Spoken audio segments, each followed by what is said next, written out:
Je m'appelle Rogy Diallo, je fais du triple saut et j'ai été finaliste des derniers Jeux olympiques de Tokyo 2021. Alors, mon premier rapport avec le sport, ça a été transmis grâce à mes parents parce que c'était deux sportifs. Ma mère faisait du foot étant plus jeune et mon père était marathonien. Donc j'ai toujours un peu baigné dans cet environnement sportif. Là, c'est une très longue préparation parce que ça se prépare 4 ans en amont. C'est pas l'année même qu'on se prépare pour les Jeux.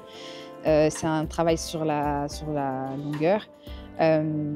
C'est beaucoup de physique, beaucoup de mental, mais je pense que dans une année où justement les Jeux sont à domicile, c'est plus du mental qu'autre chose parce qu'il faut se mettre dans une bulle, pouvoir supporter la pression, que ce soit médiatique ou familiale ou de l'entourage.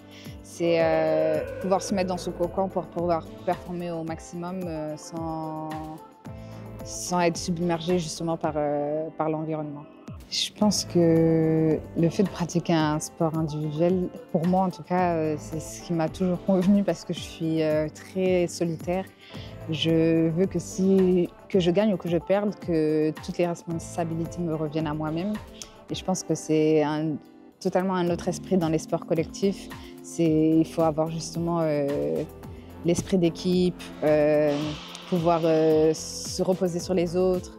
Et moi, c'est des choses qui sont vraiment contraires à mon caractère. Donc, je pense que faire mon sport individuel, c'est ce qui me convient le mieux au final.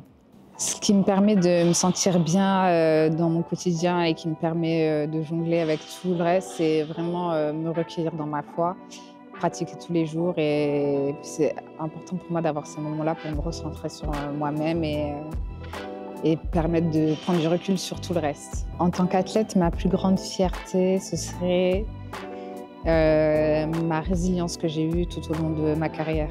C'est pas tant les titres ou tant les performances, c'est vraiment toutes les fois où j'ai pu me dépasser mentalement pour justement surpasser une blessure ou un moment où je suis vraiment pas au top de ma forme mentale. C'est tous ces moments-là qui me rendent fière de l'athlète que je suis aujourd'hui.